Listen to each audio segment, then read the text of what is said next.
नमस्कार साथियों, मैं हूं सुधीर कुमार। आप सभी को अपनी यूट्यूब चैनल सोशल लर्निंग में स्वागत है। दोस्तों, आज हम बात करने वाले हैं फेयर एंड लवली प्रोडक्ट के बारे में, क्योंकि यह कुछ वर्षों से विवादों में है। तो समझते हैं कि मामला क्या है।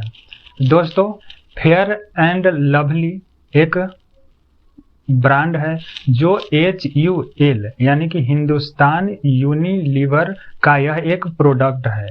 यह 1975 ईस्वी में भारत में शुरू हुआ था। दोस्तों, फेयर एंड लवली जो क्रीम है या स्क्रीन क्रीम है, यह केवल महिलाओं के लिए ही मिलता है, या इस क्रीम को केवल महिलाएं ही यूज कर सकती है। दोस्तों, इस कंपनी द्वारा या इस ब्रांड द्वारा फेयर एंड लवली को बहुत अधिक प्रचार प्रसार किया गया, जिसके कारण यह कहा गया कि यानी कि यदि कोई भी काले व्यक्ति या सांवले व्यक्ति है, यदि वह गोरा होना चाहता है तो इस क्रीम का उपयोग लगातार 42 दिन करे तो वह यानी कि जो क्रीम है फेयर एंड लवली, वह इसे अपनी जो है इसका गुण दिखला सकता है। यहाँ तक दोस्तों, इस कंपनी या ब्रांड द्वारा अपने प्रोडक्ट को बेचने के लिए बहुत सारे यानी कि सारे एक्टर को भी प्रमोट किया गया, ताकि इसका प्रचार प्रसार अत्यधिक मात्रा में किया जा सके। दोस्तों, यह प्रोडक्ट यानी कि फेयर एंड लवली के बारे में यह भी कहा जाता था कि जब यह ब्रांड शुरू भारत में यानी कि मिलना खुला, तो इसका प्रचार इस प्रकार किया कि यदि कोई व्यक्ति यानी कि सांवला है, यदि उसे किसी तरह का कोई शादी में दिक्कत हो रहा है तो इस प्रोडक्ट का उपयोग करे, उसे किसी भी तरह की कोई दिक्कत नहीं होगी।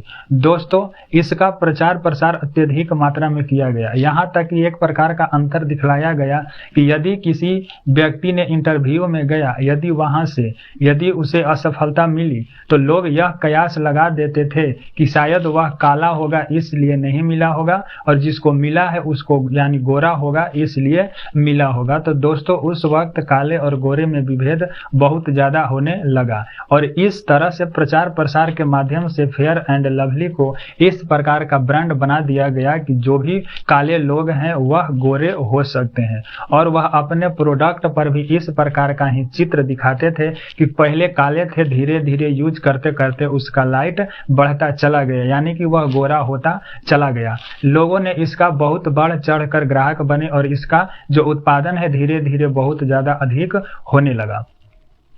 दोस्तों, यह जो क्रीम है केवल महिलाओं के लिए ही मिलता था।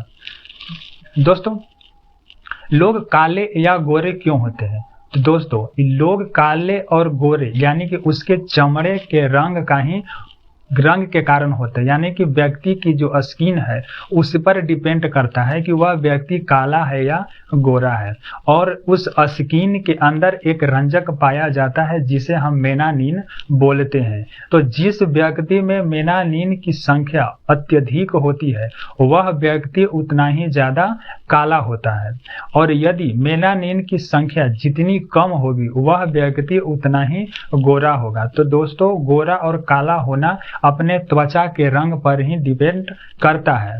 तो दोस्तों, उस वक्त गोरे और काले रंग में इतना विभेद कर दिया गया कि यानी कि इसका एक ब्रांड बन गया कि अगर जिसे गोरा होना है वह केवल फेयर एंड लवली का उपयोग करे तो वह काले से भी गोरे हो सकते हैं। तो इसी प्रकार इस पर का यानी कि प्रचार प्रसार करते हुए कुछ वक्त बीत गया, जिसके कारण यह एक ब्रांड बहुत अच्छा सा बन गया। तो केवल यह जो प्रोडक्ट था दोस्तों महिलाओं के लिए ही था, पुरुषों के लिए यह क्रीम नहीं था। तो दोस्तों, एक और इसका कंपनी है या ब्रांड है, वह इसका सोचे कि यदि महिलाओं के लिए इस प्रकार का क्रीम मिल रहा है तो हम पुरुषों के लिए ही एक क्रीम बनाते हैं। तो दोस्तों, इमामी करके एक कंपनी है या ब्रांड है, वह इस प्रोडक्ट का उपयोग करना शुरू किए, यानी कि इसका निर्माण करना शुरू किए और उसका नाम रख दिए फेयर एंड हैंडसम। तो दोस्तों, दो प्रकार के क्रीम हमारे मार्केट में मिलना शुरू हो गया, एक महिलाओं के लिए जिसका नाम था फेयर एंड लवली, और एक पुरुषों के लिए जिसका नाम था फेयर एंड हैंडसम। दोस्तों, यह दोनों प्रोडक्ट अच्छे क्वालिटी के भी थे और इसका फायदा भी होता था, जिसके कारण दोस्तों ग्राहकों का अत्यधिक विश्वास होता चला गया।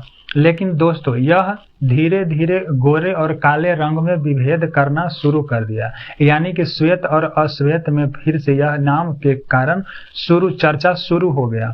तो दोस्तों इसी प्रकार समय बीतते बीतते 2020 आया।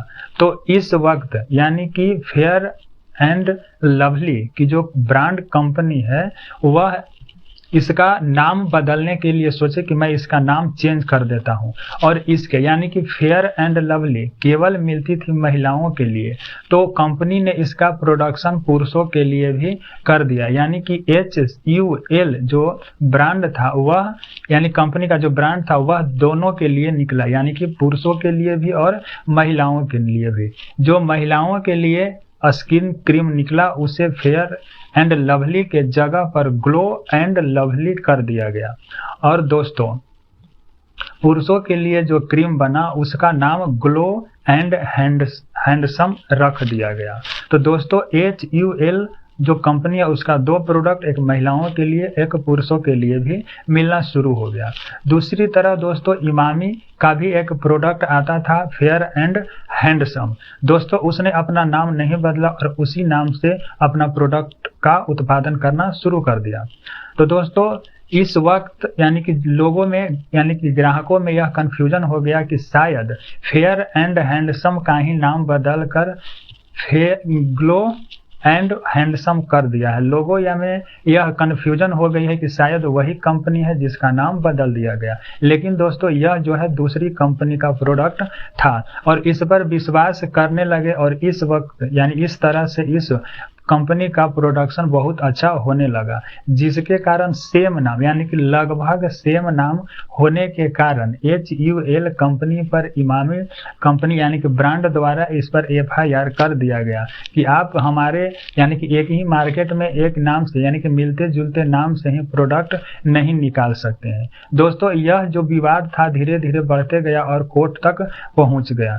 दोस्तों कोर्ट तक पहुंचते पहुंचते इस वक्त यानी कि 2024 के अप्रैल माह में कोलकाता हाई कोर्ट में इसका सुनवाई किया गया। तो दोस्तों सुनवाई के दरमियान यह कहा गया कि आप एक ही नाम के प्रोडक्ट नहीं रख सकते हैं, कैसे था वही रहेगा और आपका नाम यानी कि प्रोडक्ट का नाम बदलना होगा। तो दोस्तों इस प्रकार यह दोनों कंपनी यानी कि फेयर एंड हैंडसम और ग्लो एंड हैंडसम के नामों में समानता यानी कुछ समानता होने के कारण यह विवादों में था।